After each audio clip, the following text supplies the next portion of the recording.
What's up everyone, I'm ATZ, and welcome back to another Ocarina of Time Randomizer routing tutorial. For anyone who may not be familiar with me or my tutorials, I've been running OOT Randomizer since June of 2018, and I was the winner of the first ever randomizer tournament.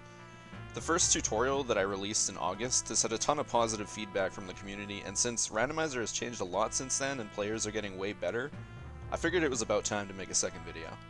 If you haven't seen my first tutorial, I definitely recommend checking it out before watching this one.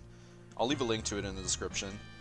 The first video discusses a lot of basic concepts that I'll be talking about here, so if you haven't watched it, you might find this video a little bit harder to follow. This video assumes that viewers have a basic understanding of randomizer routing, and it's aimed at players who have a decent amount of experience in randomizer. Regardless, I'll definitely be throwing in some beginner tips here and there, so similar to last time, I think that every skill level of player will be able to get something out of it. Once again, I'll only be talking about the accessible rule set with standard race settings. This video will be structured a little bit differently than last time, and most of the things that I'll talk about are based on requests and suggestions from other community members. First, I'm going to spend some time talking about the various openers that you can do in randomizer. This is one aspect of Rando that has changed drastically since my first video, in which the meta at the time was to always go adult right away. For the most part, I'll talk about when you should look to go adult, when you should stay and clear a lot of child, things like that. Secondly, I'm going to talk a lot more about following logic, which is another highly requested topic.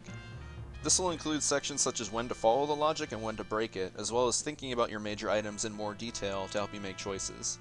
The third section will be about dungeons, including dungeon priority and different strategies for dealing with both required and non-required dungeons. After that, I'll talk about some general tips that don't really fit into any of the previous sections, but are still important regardless.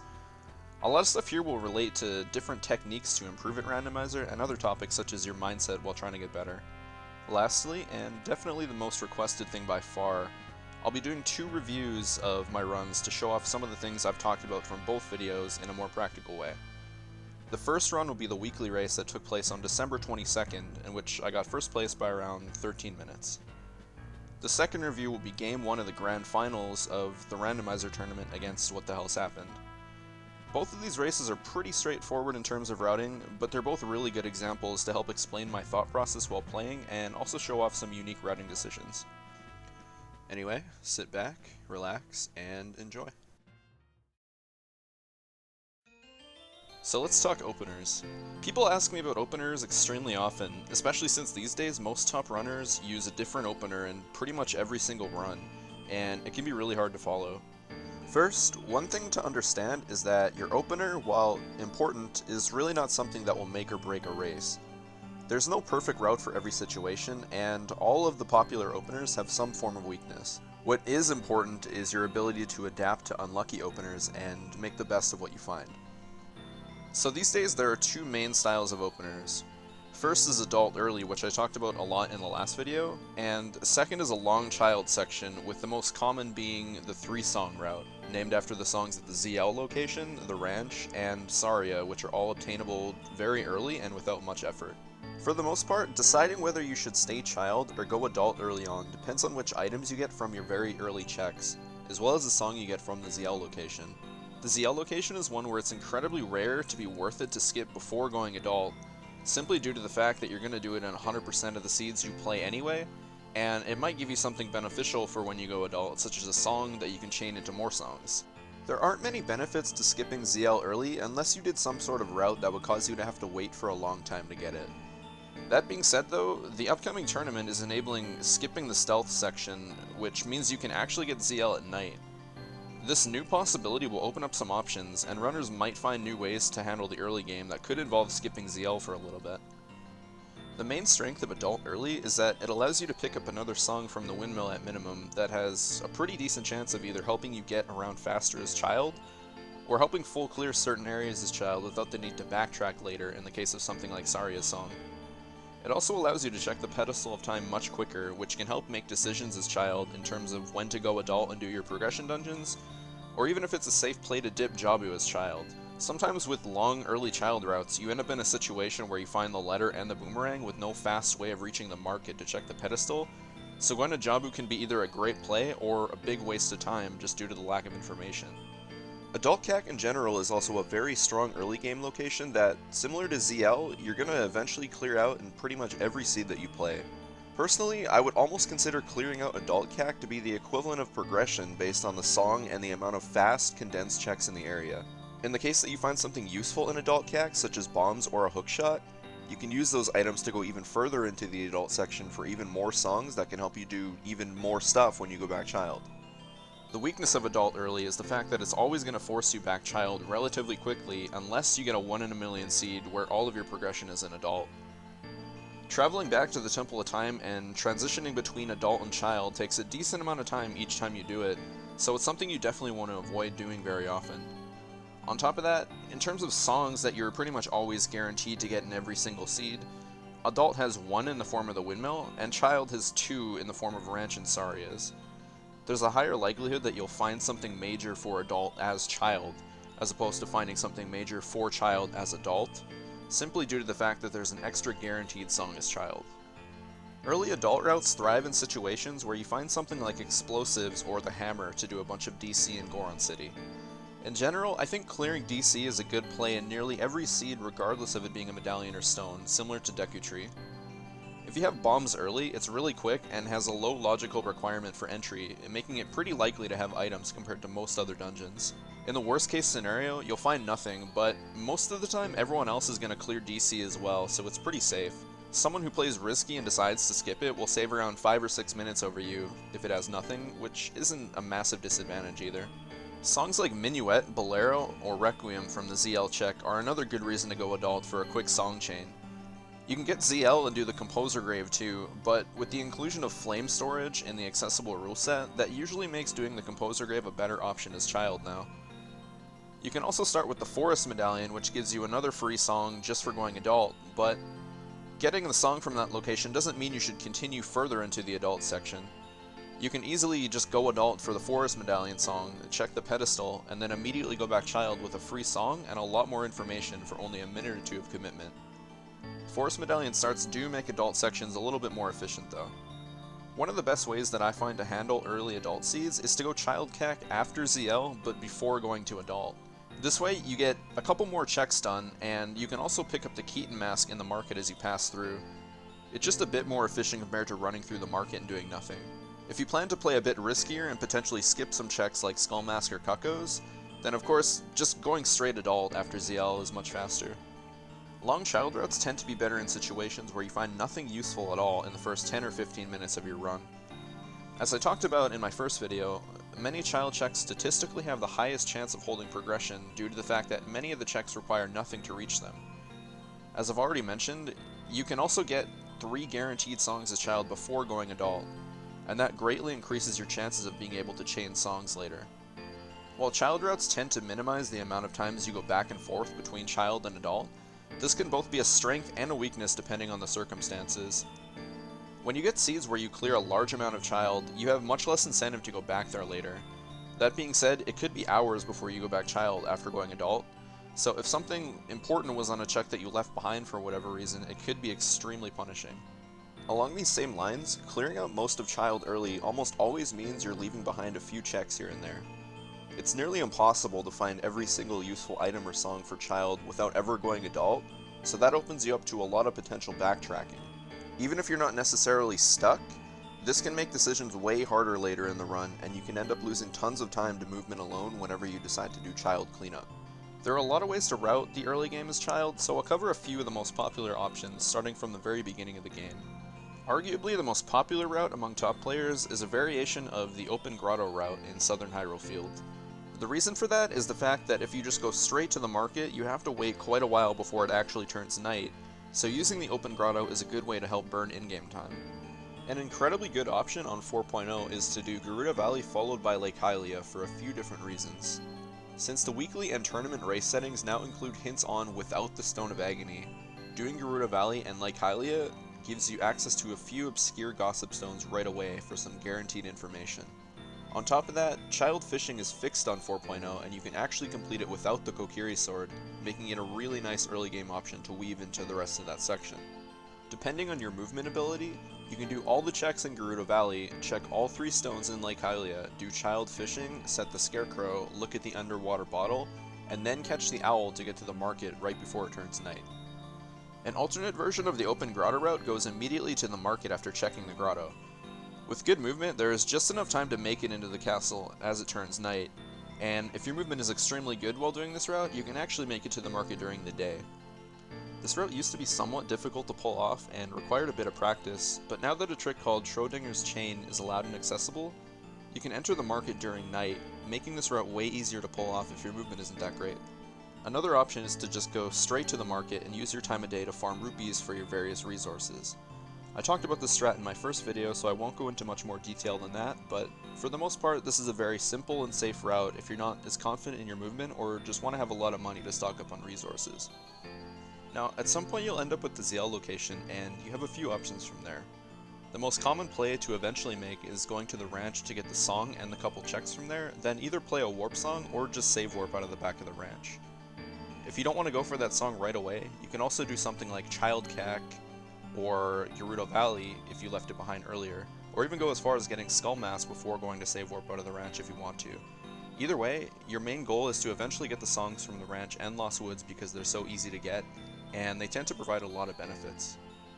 There are some unique situations where skipping one or even both of them for a while is actually a real option, but it's not usually something you want to do very often. Probably the most important skill to develop while dealing with opening routes is adapting to the items you get throughout your route, and learning good times to skip certain checks and leave them for later. For example, let's say you've already done most of the overworld, and your plan is to do Night Cack and then go Adult, but you find a slingshot.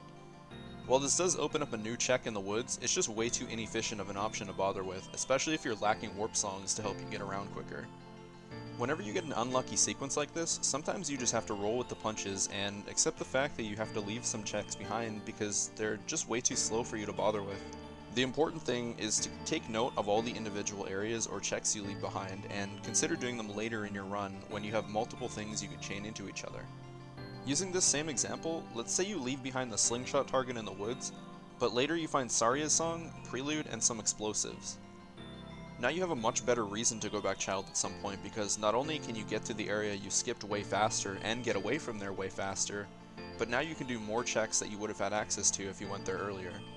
A lot of the time, preventing backtracking and not leaving too much behind is really important, but learning when to leave things behind and adapting to unlucky routes is definitely an essential skill to develop for becoming a good randomizer player.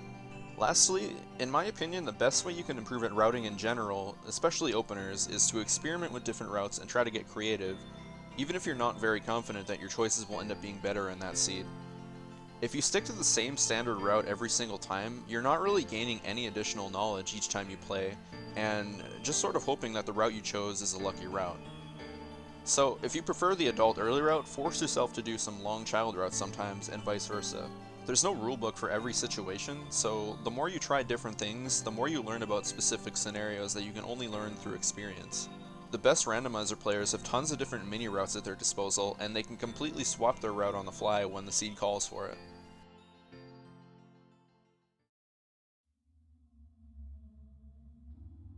One of the biggest contributions I've made to OOT Randomizer is popularizing the routing style of completely ignoring logic and prioritizing only progression and check density.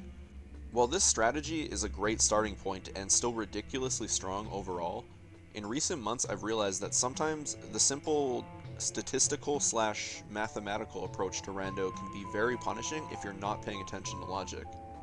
I've gotten destroyed on certain seeds because of the fact that I ignored logic, and it's forced me to pay attention to logic a lot more than I did a few months ago. That being said, I don't consider myself to be a logic expert by any means, but hopefully I can help make some of your decisions a bit easier and give you a few strategies to help follow and safely ignore logic a bit better. In general, I would say a good approach to following logic is that the more items you're missing, the less you have to worry about it. It's very rare where the logical, intended route in a seed is faster than playing for speed and check density, and if you're missing a lot of items, you're bound to eventually run into an item if you're just checking areas that are statistically likely to have something. But when you're missing maybe only 1 or 2 items, that's when thinking about where you got everything in your seed becomes a lot more important for making decisions.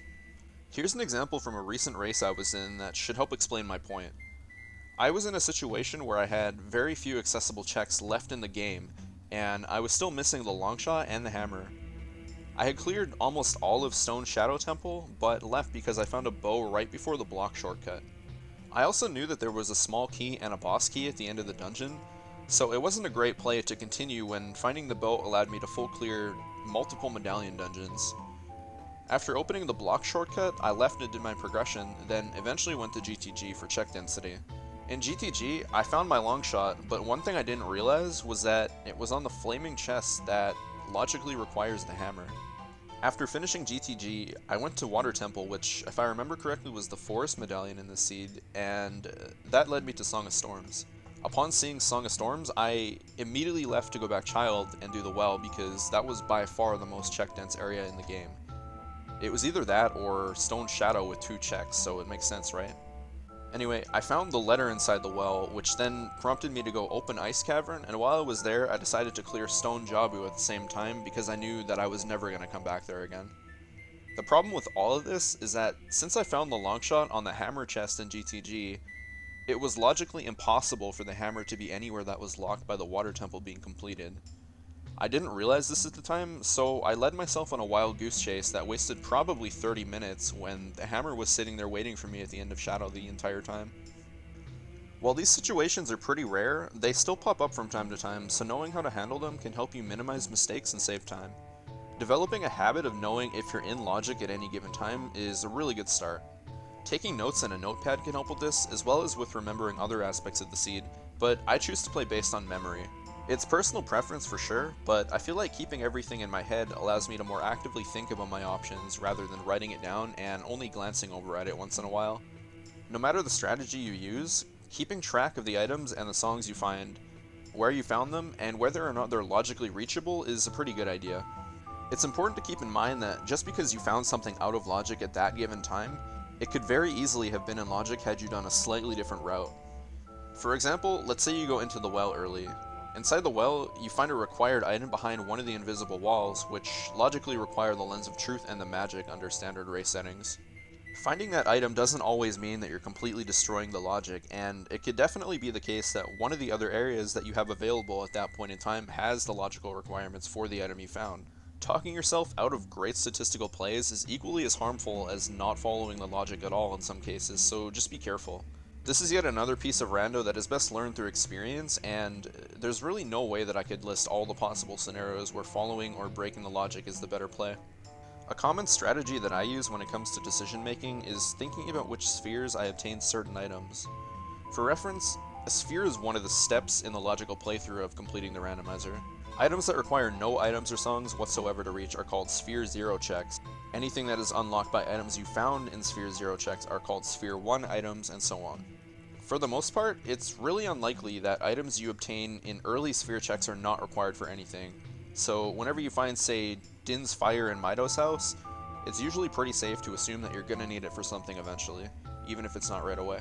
Of course, this isn't always the case, so the fact that you found Din's could end up being complete luck and it's not needed for anything, but I find that those scenarios happen way less often than the other way around. A lot of the time, it's not as simple as just obtaining a single item in Sphere 0 and then doing something with it, and you have to combine the items and the songs you find in early spheres to help you determine what you're supposed to be doing.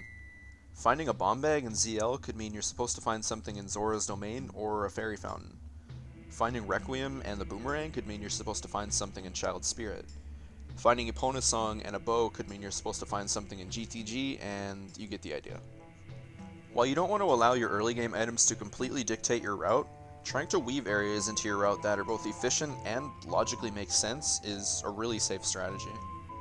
Gossip Stone hints, primarily Way of the Hero hints, are a super helpful tool when it comes to figuring out the logic of a seed.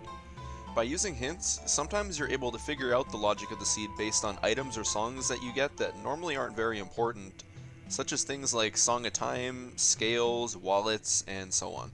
Just keep in mind that sometimes Way of the Hero hints can also lead you to items that are logically required, but totally unnecessary to actually complete the seed under whatever rule set you're playing on. This probably appears most commonly with the Lens of Truth under standard race settings, but it can also happen with many of the other major items. In situations where I find myself stuck or at some sort of roadblock, one thing that I like to do is think about items that I obtained early that I haven't used for anything yet. Since, as I mentioned, it's rare for major items in early spheres to be completely useless, trying to use those early items when you're getting stuck can sometimes be the answer. Another strategy that I use more commonly in the late game is to figure out which items or songs I currently have that are the furthest into logic to help me decide my next move.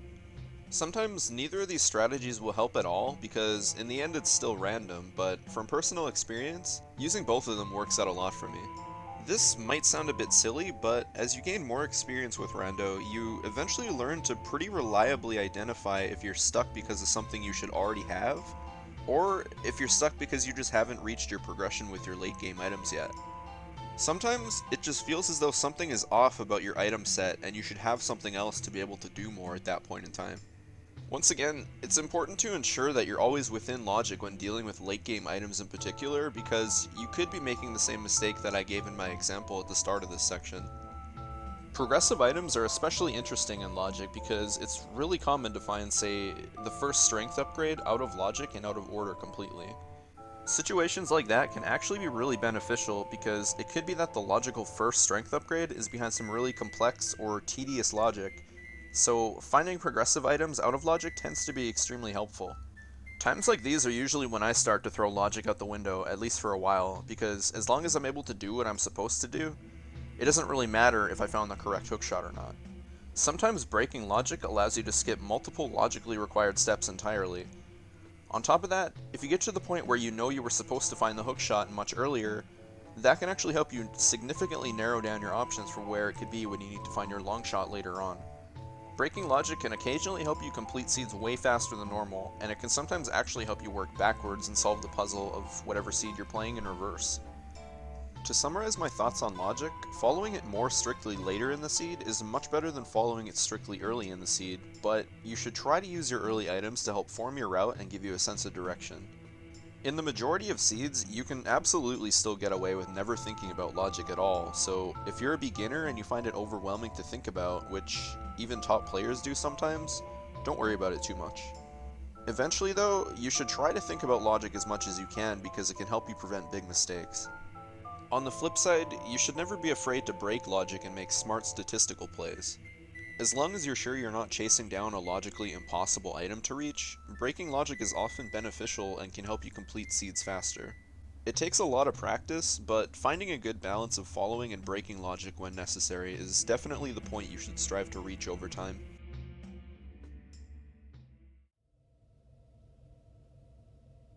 I talked about dungeons a bit in my first video, and for the most part, a lot of what I said in that video still applies today.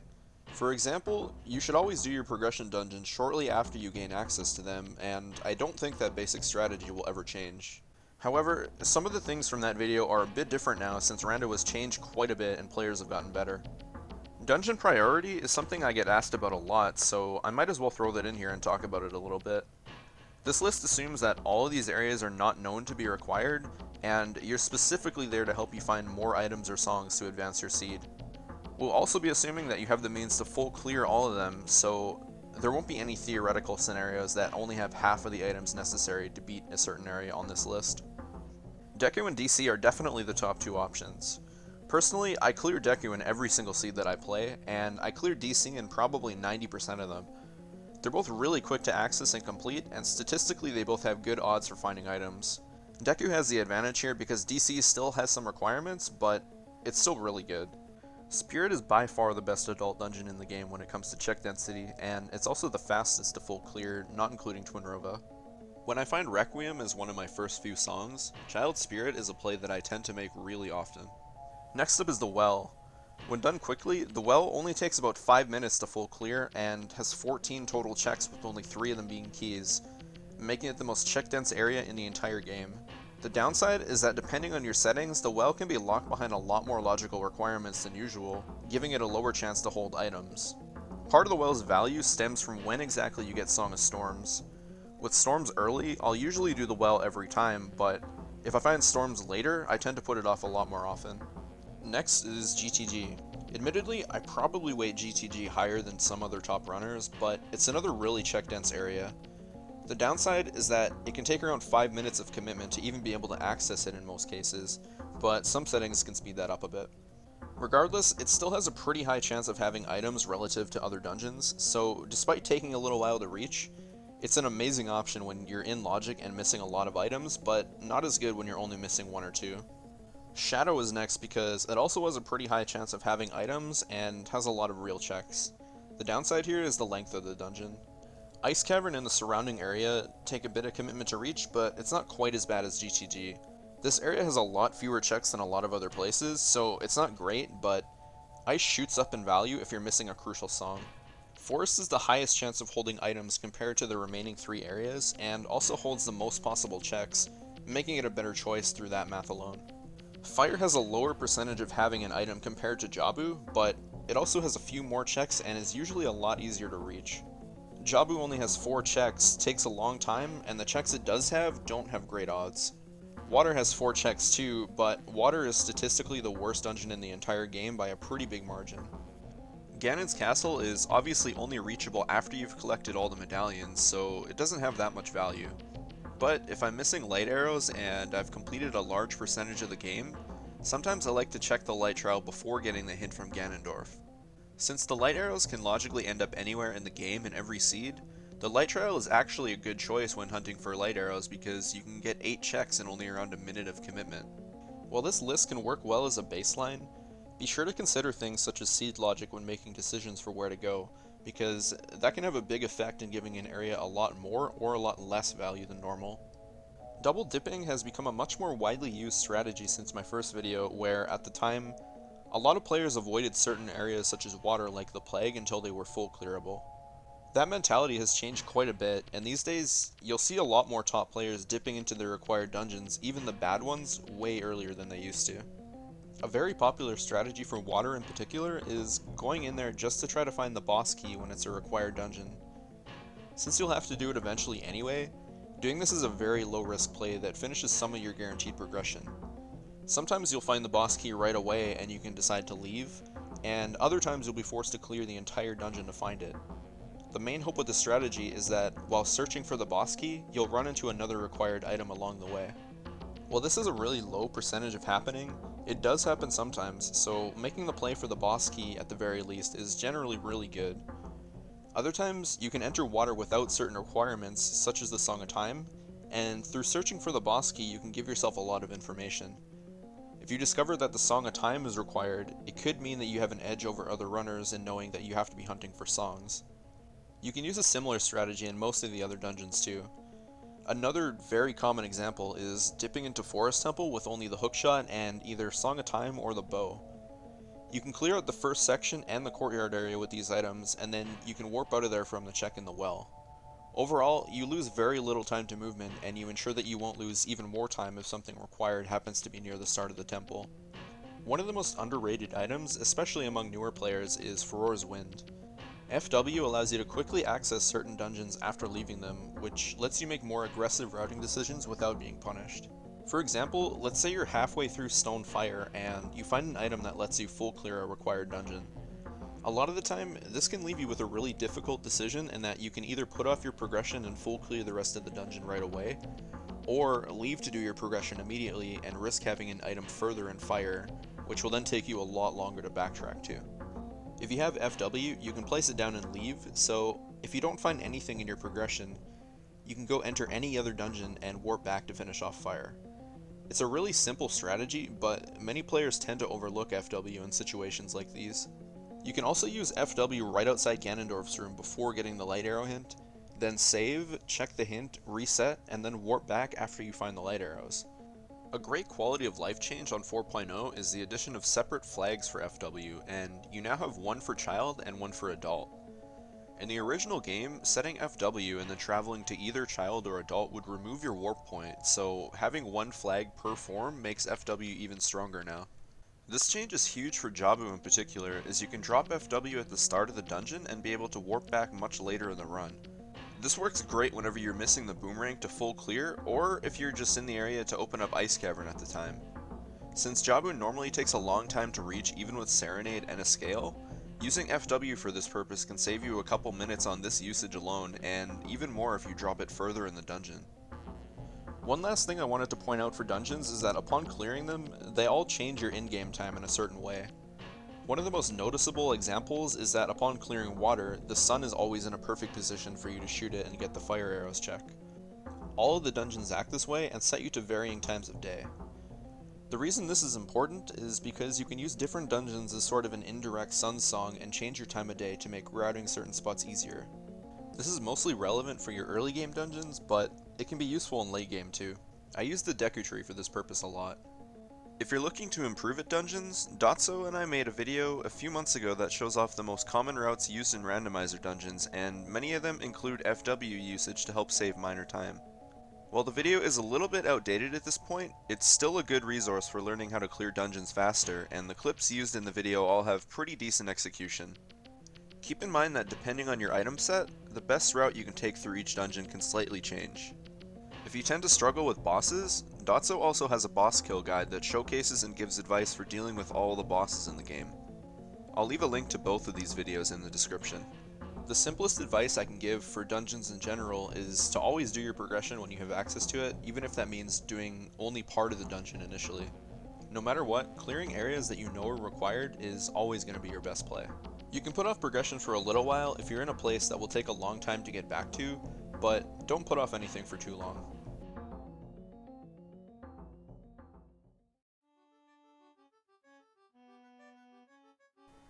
A lot of players have asked me many general questions over the years in terms of how to improve faster at whatever it is they're playing, including Randomizer. There's no easy way to answer this question, but I'll do my best to give you some ideas if you really enjoy playing Rando and want to take some more steps to get better faster. The simplest and most important step is to just play the game more. Practice is the easiest way to get better at anything, and the more often you play, the more you'll improve. However, practicing in certain ways is important too. When you're playing Rando, try to ask yourself, are you actively trying to think about better options and new things? Or are you just kind of going through the motions and playing through the seed without much thought? There's a really big difference between the two. If you don't want to be a tryhard through every single seed, then that's perfectly fine, and it's not for everyone, but in general, if you're just sort of playing without much of a goal in mind, you'll notice much slower improvement than if you set your mind to something. In my opinion, racing with other players is way better than doing seeds on your own. There are so many times where there will be options that you just might not have thought of when playing by yourself that another player might think about. By racing with others, you can compare decisions with other racers, and that can help you learn new strats or routes. Don't be afraid to talk to other runners and ask them why they did certain things in the order they did. The Rando community is filled with a lot of really helpful people who are happy to help others improve. There are a lot of times after some of the bigger races, such as weeklies, where people will be sitting in the results channel of the Rando Discord discussing the seed for hours. That can give you an easy way to jump into the discussion and figure out what some other players did. Spoiler logs are a useful tool for improvement too, whether you're doing races or playing solo, so even if you're in a race, asking for the log afterwards can be really helpful. A lot of people I've spoken to already know this, but spoiler log analysis was the method I used initially to get really good at Randomizer. By analyzing logs, whether in seeds I played on my own or logs I just generated for the purposes of scanning through them, I started to realize certain patterns in terms of which areas were good, which were bad, and that also helped me realize the importance of songs and guaranteed progression. Back then, I used to do theoretical playthroughs with logs, where I would write my decisions in a notepad and check the log to see which items I got from whatever area I decided to check. These days, that process is far easier because you can use something like the sim made by Scatter to do these same playthroughs in a much more efficient way. If you don't have several hours to sit down and do a full randomizer seed on most days, you can use the sim to play through an entire seed in around 15 or 20 minutes.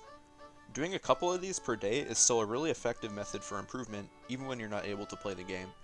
Routing isn't everything in Rando, and execution plays a big role too. One of the examples I like to use a lot is about Raikaru, who is one of the current best players in Rando. I talked to him a lot as he was improving to help with routing and other stuff, and for a while he was confused as to where he was losing so much time to me in races. In a lot of races, our routes were very similar, so he knew how to route well, but I was still beating him by a lot. One day, I decided to compare our dungeons in a certain seed, and I found that he lost around 15 minutes to dungeon execution alone. After this, he worked on his execution a lot and his times improved pretty drastically. Raikaru was a great example of someone who essentially had zero experience in speedrunning OOT prior to Randomizer, but through enough practice, he found himself as one of the top players in the community in a relatively short amount of time. If you find yourself confused as to how some players manage to finish seeds so fast despite feeling like you played really well, try to compare your dungeon clears against theirs and see if you lose any time. If you want to improve your execution, there are a few ways I'd recommend doing that outside of just doing a bunch of seeds. First, watching the Randomizer dungeon route video I mentioned in the last section is a good way to see if you do some dungeons in a slower way than most others. You could also try to learn how to speedrun the original game. If you want to get good at accessible in particular, I'd recommend learning glitchless because it's a relatively straightforward category and accessible and glitchless have a lot of crossover. If you don't want to deal with all the cutscenes in the original game, you can also do speedruns on Fig's Better OOT ROM hack, which has all the cutscenes removed just like in Randomizer. Another important thing when trying to get better is to make an effort to not allow yourself to get frustrated when racing other people. Top players have put in a ton of time and effort into getting where they are, so it takes time and effort to match that.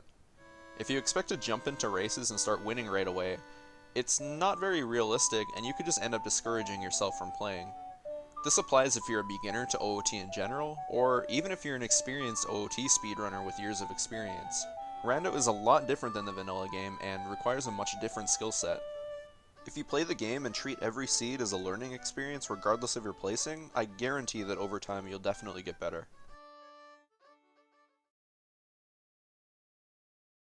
Just as a short disclaimer, the reviews coming up were both played before 4.0, meaning they were missing a lot of the quality of life changes that were added in that release. The races shown also required the Stone of Agony for hints. Regardless, I think the runs that I chose to show off will still be very useful learning tools even though they're not on the most recent version. Okay, so let's get into the seed reviews. As I mentioned at the start of the video, I'll be doing 2 of them this time, and we'll start with the weekly race from December 22nd, 2018. This was a pretty straightforward seed with a lot of solid basic routing throughout it, and nothing too crazy going on. Alright, let's jump into it. Medallion-wise, this seed starts off with Zora's Sapphire, which isn't ideal, but item-wise starts off strong with a bomb bag in the sword chest. There's not much in Mito's house, not enough money to rush Deku, so I go straight to Hyrule Field. I opted for one of the standard routes, the Open Grotto to Hyrule Castle route despite having a bomb bag, which I'd say is slightly worse than doing the Southern Rock Grotto and then the Grotto outside Market in the case of explosives, but not a big deal. You'll see that route later anyway. I rush ZL, which gives Requiem, so a very solid starter because I can go grab a free song whenever I want. After this, I decide to rush Adult, deciding that in this seed, I was going to skip Cuckoos and Skullmask as child.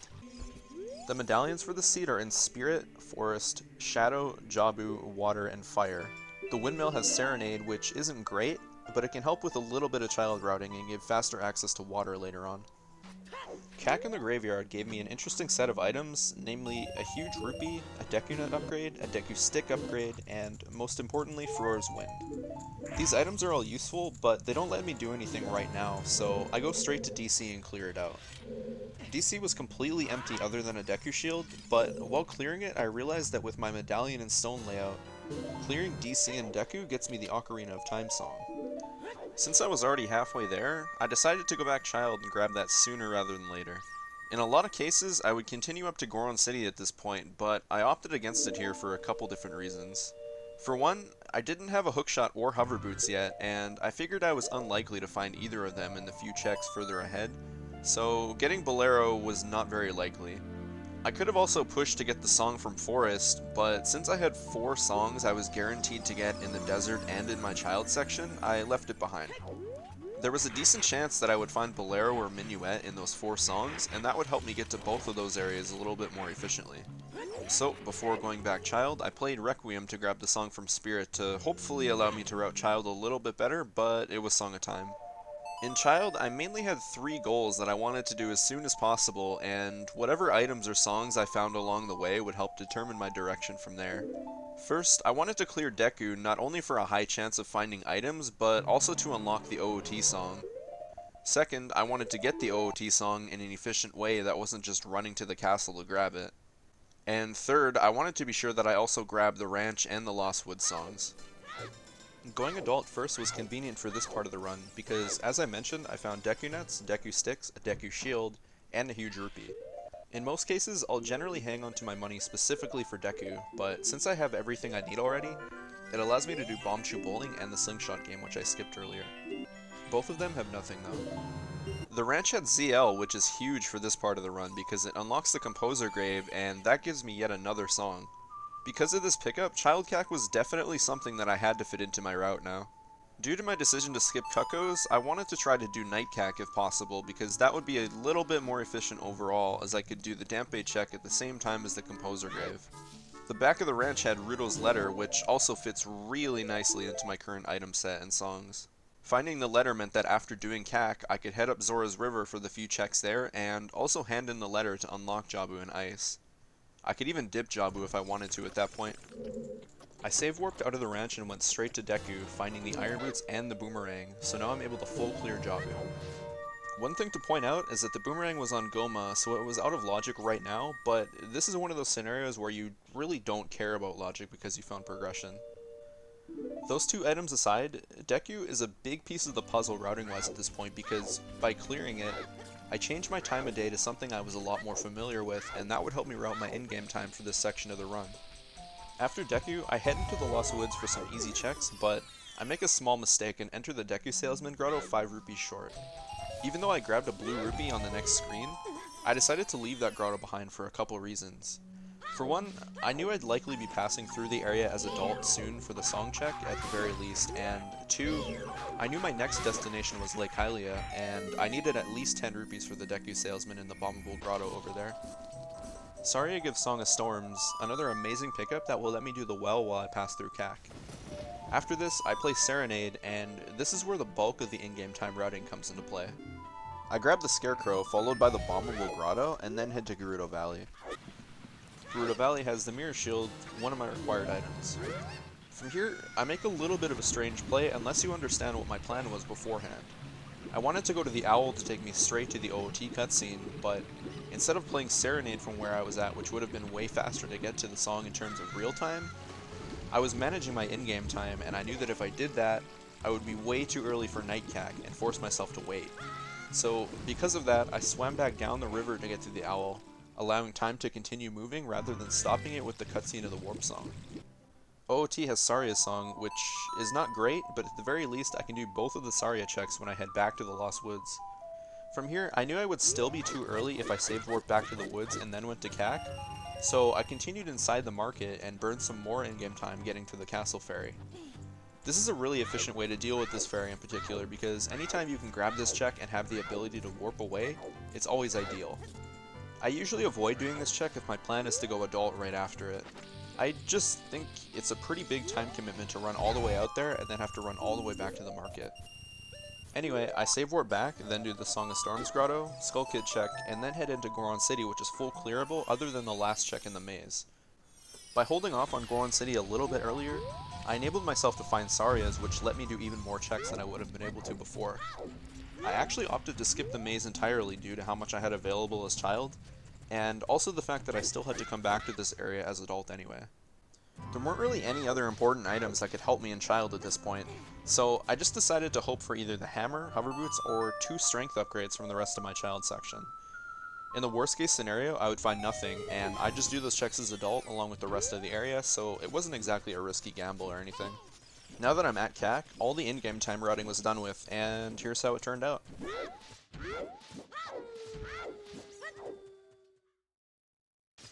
When I was right next to the guard, I decided to hand in the letter just in case, then grab a few skulls and head into the graveyard. Because I had the boomerang, it meant I could grab the freestanding heart piece without planting a bean, and that check actually had a strength upgrade. Dampe also had a scale, changing my route a little bit because now I could warp out of the well to get to Zora's domain via Lake Hylia rather than save warping and climbing out. The Composer Grave has Nocturne, and that's huge because Shadow is a required dungeon. With ZL, Nocturne, Song of Time, and Requiem, there are no required songs left in the game for this particular seed in terms of dungeon clearing, meaning song checks immediately fell pretty hard in value because the only thing I really had to gain now were minor speed-ups. Songs are still important regardless because of the potential speed-up factor and some extra checks, but They're not something I need to be prioritizing anymore. After doing the Composer Grave chest with flame storage, I head into the well, which has Dins, another required item. Upon finishing the well, I then warped to Lake Hylia for the bottle check, Lens of Truth, then cleared out Zora's domain and found a bow. I then cleared out Jabu, which had nothing, and then went out to Zora's River for the few checks there, and also to buy a few beans for the road. With those beans, I can finally head over to Child Spirit to plant one of them and clear out the first half of the dungeon. I usually full clear Child Spirit in the majority of seeds where I find Requiem early enough, just because it's a really fast source of checks even if it's not required. The only exceptions are if I already have Silver Gauntlets, in which case I'll only do the first 2 checks on Child's side, or if I have a ton of real progression I can do elsewhere and Spirit isn't required. Either way, in this seed Spirit is required, so it's a no-brainer to do as much as I can right now.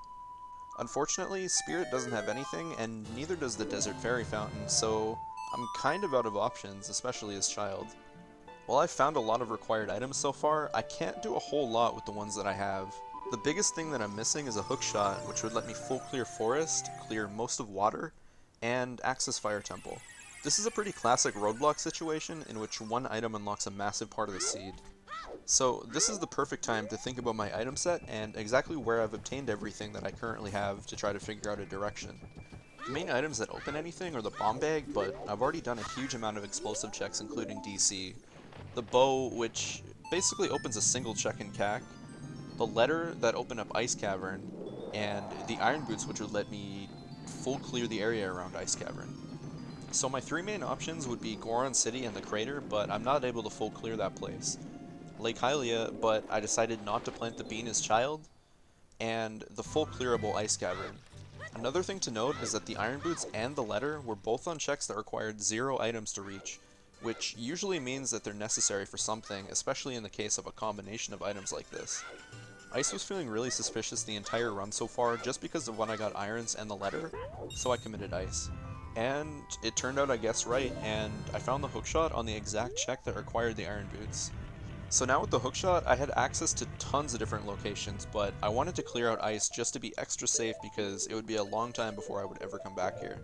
It wasn't a complete waste of time either because I'd still get a song at the end, and hopefully find Minuet or Bolero to help me get to one of my progression dungeons a bit faster. I said nothing in terms of items, but it did have Minuet, so after unthawing King Zora, I went straight to Forest and grabbed Epona's song outside before full clearing the dungeon. So, a funny thing about this seed was that I actually went AFK for about 5 minutes in the middle of Forest because I had to go shovel my driveway. I found Stone of Agony at the end of Forest, but nothing else. After Forest, I warped to Water to start working on that dungeon and hopefully find the boss key. Because I didn't have the Longshot or Hover Boots, there were 2 checks I didn't have access to yet, but luckily I found the boss key in the central pillar chest. At this point, I was still missing the Longshot, a second strength upgrade, the hammer, Hover Boots, magic, and light arrows for go mode. Since I had just recently picked up Epona's song, it put GTG into logic, making that a really appealing location. I played Serenade again to do the Lake Hylia checks first, then I planned to call Epona and head to GTG. Before I could do that though, I found light arrows on top of the lab, followed by strength out of logic inside the lab. With that second strength, Spirit was full clearable, so I went there right away to finish it off. Spirit had magic, and with that I was only missing the Longshot, Hovers, and the hammer. Since I only needed 3 items now, GTG was a lot less appealing, especially because I could now full clear Goron City with the second strength upgrade and also access Fire Temple. So after Spirit, I warped to Forest and made my way through the Lost Woods to Goron City, grabbing the one Lost Woods check that I left behind way earlier in the run.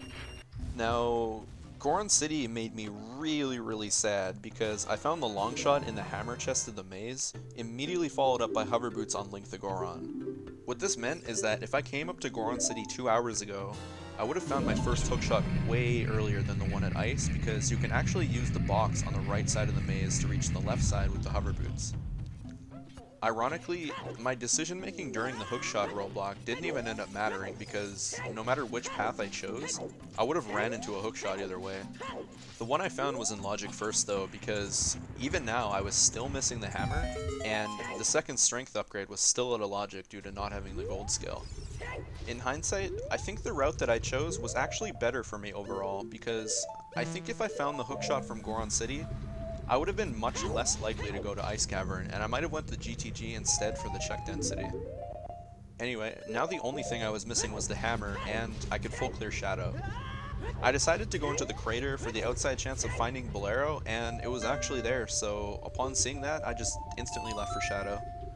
Originally, my plan was to dip fire and do as much as I could, but because Shadow is progression and it was way more likely to have the hammer than early Fire Temple, it was definitely the better option now that I had hovers.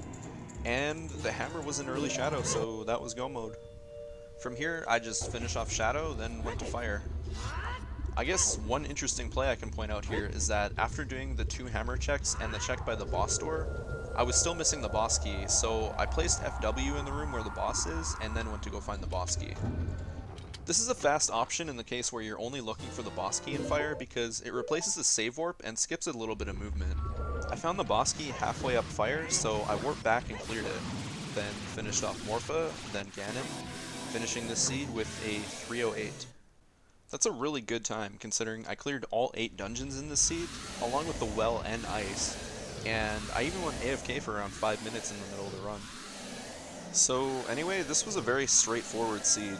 I thought it would be a great seed to show off, not because I did things that were interesting, but because I thought it would be an amazing example of simple, basic, standard decision making that I think makes a lot of sense and is pretty easy to follow. I hope that this run gave you a better understanding of when and how to switch between prioritizing different aspects of the seed, such as progression, logic, songs, check density, and so on at different moments throughout the run.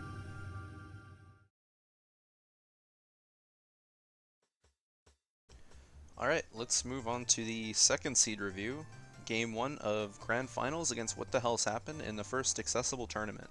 Unfortunately, I didn't highlight this race on my channel, so we'll have to watch the restream POV. Since the race had live commentary, the sound will be muted for this review as well. My strategy for the seed was to be very conservative and basically take 0 risks for as long as I thought I could. Let's see how it played out. This seed starts with a water medallion and a pack of 10 shoes in Mido's house. This time I went for the bombable rock grotto in Southern Hyrule Field, then went straight to the grotto outside the market. This was a route that I was holding on to specifically for the bracket, and I think it's probably the best possible opener in the case of explosives in the forest because not only do you get an obscure check out of the way, but you can still make it to market during daytime. It's really important to try to stretch limited shoes as long as you can, but in this case save scumming wasn't convenient at all, so I just used both of them. Slingshot Game had nothing, Richard had Rudo's letter, and ZL was vanilla. I wanted to do all the long checks in this seed, so I went straight to Child Cack to hand in the letter, grab the man on the roof and grotto checks, and do Cuckos. The only thing worth pointing out in Cack is a Deku Stick upgrade. After farming rupees, I was able to buy a Hylian shield, then I grabbed Keaton Mask and went adult. I talked about this route earlier in the video, but it's probably the most efficient way to handle an early adult route because this way I'm doing something while going through the market in the form of Keaton Mask. This seed required DC, Fire, our freebie as the Water Medallion, Shadow, Jabu, and Water. Adult Cack is pretty loaded and has Mirror Shield, Light Arrows, Hover Boots, and Hookshot. The Windmill song is Serenade, and the Composer Grave has Nocturne, meaning I already have both of the songs that are guaranteed to be required to beat this seed. Nocturne here is pretty interesting, and it changes my plans a little bit. Now that I have a fast way to get to Cack again, that will make getting Skull Mask a lot faster. The only thing is that I want to do Dampe at the same time, but I have to wait a bit for night.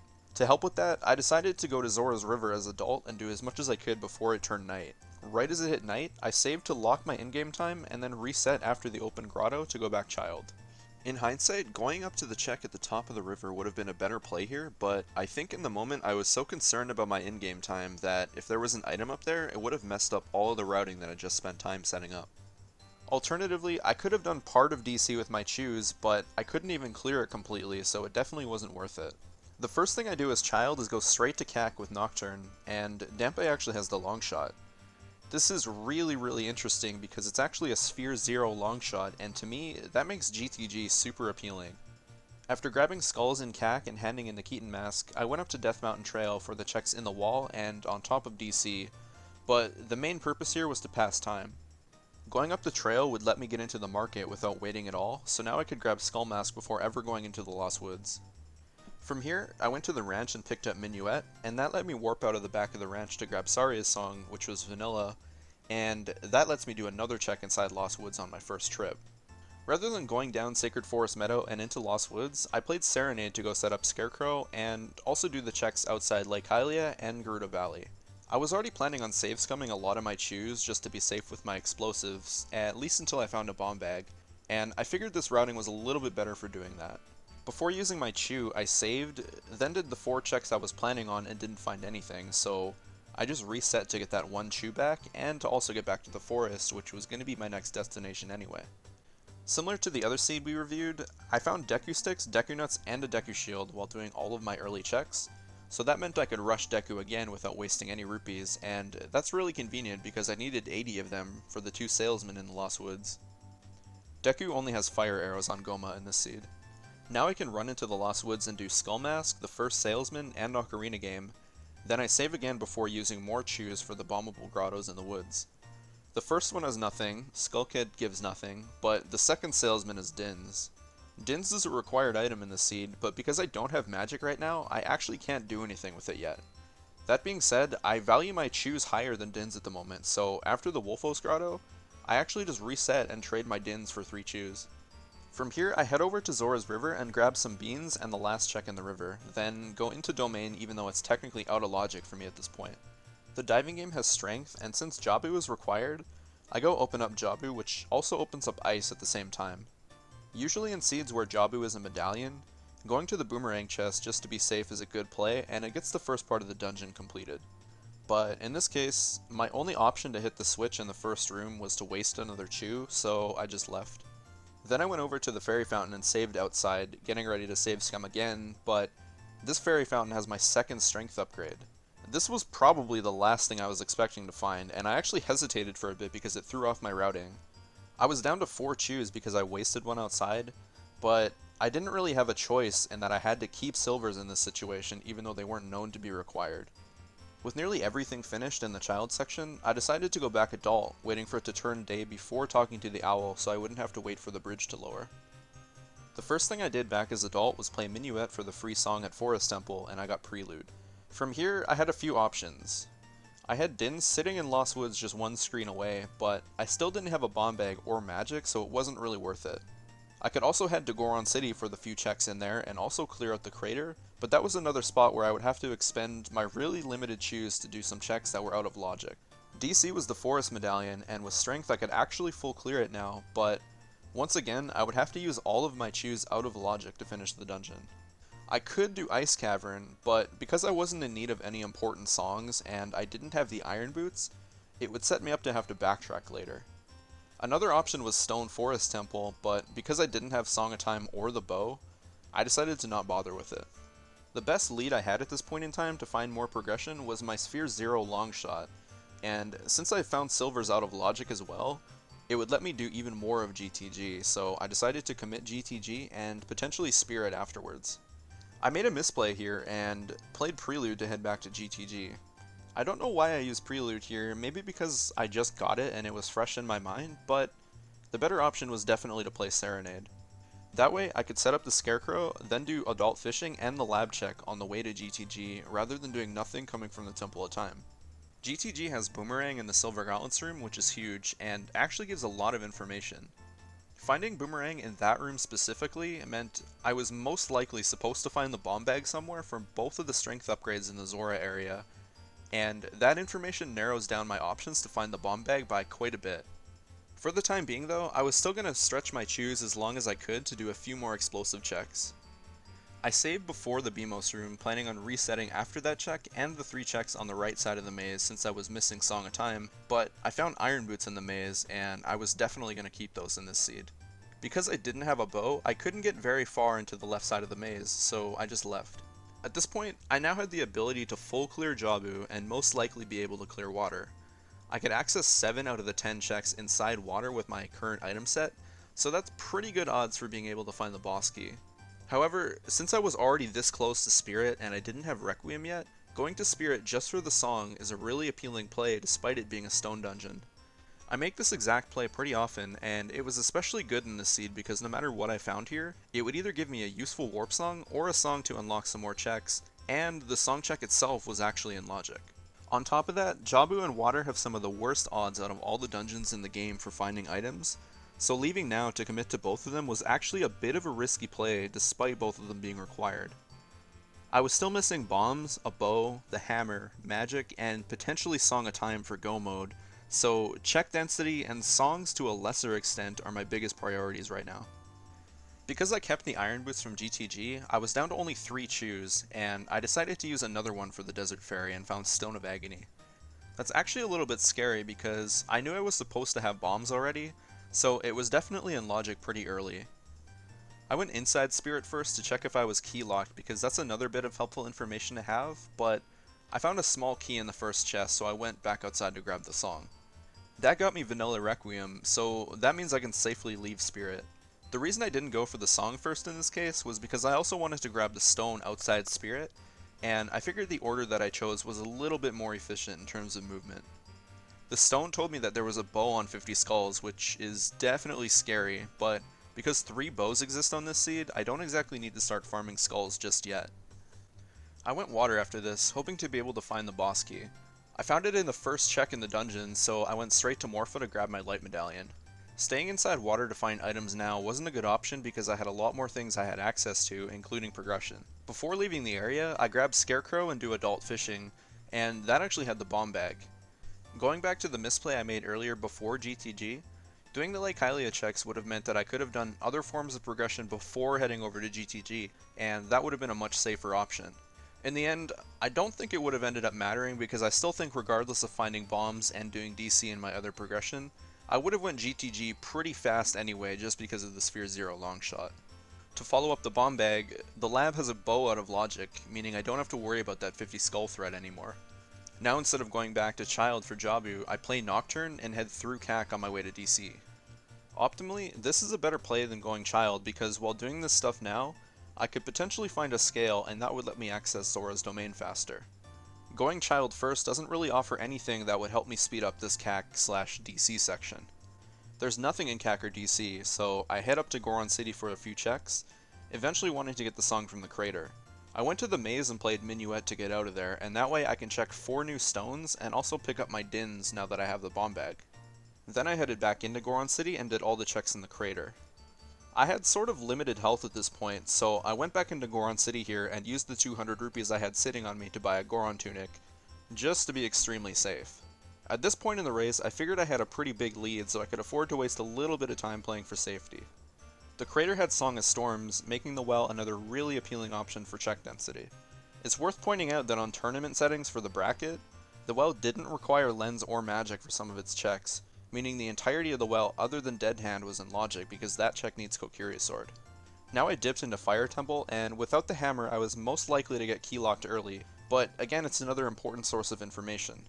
If the key layout allows you to go deep into fire without the hammer, that generally, but not always, means you're supposed to be doing that. But in this case I got locked out after the first chest, so I played Prelude and went back Child. Since I cleared DC for the Forest Medallion, I picked up Bolero from the Prelude location, and that's convenient because it'll let me get back to fire a bit faster later on. If I went for this song right after DC, I probably could have routed the crater section a bit better, but since I was missing a lot of songs at that point, the chances of finding Bolero on Prelude were pretty low. I still didn't have a scale, and I didn't have enough money for Bombchu Bowling right now, so I went for the ferry at Hyrule Castle to save warp out of there for efficiency. Before heading to Zora's River, I did the storms check in the forest, then I made my way to Jabu. Jabu didn't have anything, so after doing all of my progression, I was still missing magic and the hammer for go mode. Luckily, at this point I had access to Child Spirit and the well, both of which were in logic, and both of which were incredibly efficient options in terms of check density. I decided to go Spirit, not for any particular reason, it's pretty much just a 50-50 right now. Unfortunately, Spirit doesn't have anything, but at the very least, it gets the checks that require a fire source out of the way, meaning I can go back to Spirit as adult and full clear it if I don't find anything in the well. So after Spirit, I head into the well, and that has a Slingshot and magic. Slingshot lets me do one check in the woods, but magic lets me do an entire progression dungeon, so I go straight to adult and clear out Shadow. Shadow doesn't have anything, but after clearing it, I have the Shadow and Spirit medallions, so the first thing I do after that is play Prelude for the Light Arrows check. That doesn't have anything either, so now I have a few choices in my hunt for the hammer. I've done nearly everything in the overworld, and the 3 main choices I have to go to are Ice Cavern, finish off Spirit, or go back to GTG and grab a lot more checks with the bow. Out of the three, Spirit is the most appealing for a few different reasons. Since I have Requiem, I can get there the fastest. Compared to the other two options, Spirit has the most available checks by far, even though I've already cleared half of the dungeon. Lastly, in the case that Spirit doesn't have anything, I can quickly head over to GTG and do the Wasteland check on my way since I'm already in the area and I just found magic. So with those things in mind, it's kind of a no-brainer in this situation, and I go back to Spirit. In Spirit, I find the hammer in the Mirror Shield chest, so that's a wrap. I warp to Fire, clear the dungeon, then finish off Ganon with a 254. Overall, I didn't take any risks during the seed, and I was still able to complete it with a pretty fast time considering how much was required. This seed had a bit of everything. I made a lot of easy choices, going for the best statistical options at most points throughout the seed, and it paid off. I played it safe with my resources, and that was ultimately what gave me a gigantic lead in this race. I was able to stretch a pack of 10 chews that I got at the very beginning of the game with very minimal time loss until I found bombs almost an hour and a half later. Even after I found bombs, I still had some chews left over. I also used the order and locations that I found my items to help determine what I should be doing within the constraints of the logic. While it doesn't work every time, playing with a very safe, low-risk strategy had a huge payoff in this seed. Anyway, that's it for the video. It was a bit longer than the first one, but I hope you guys enjoyed it. As always, if you have any other questions for topics I didn't cover in this video, feel free to message me anytime on the Randomizer Discord, and I'll be happy to help you out however I can. Thanks so much for watching, and I hope to do some races with all of you soon.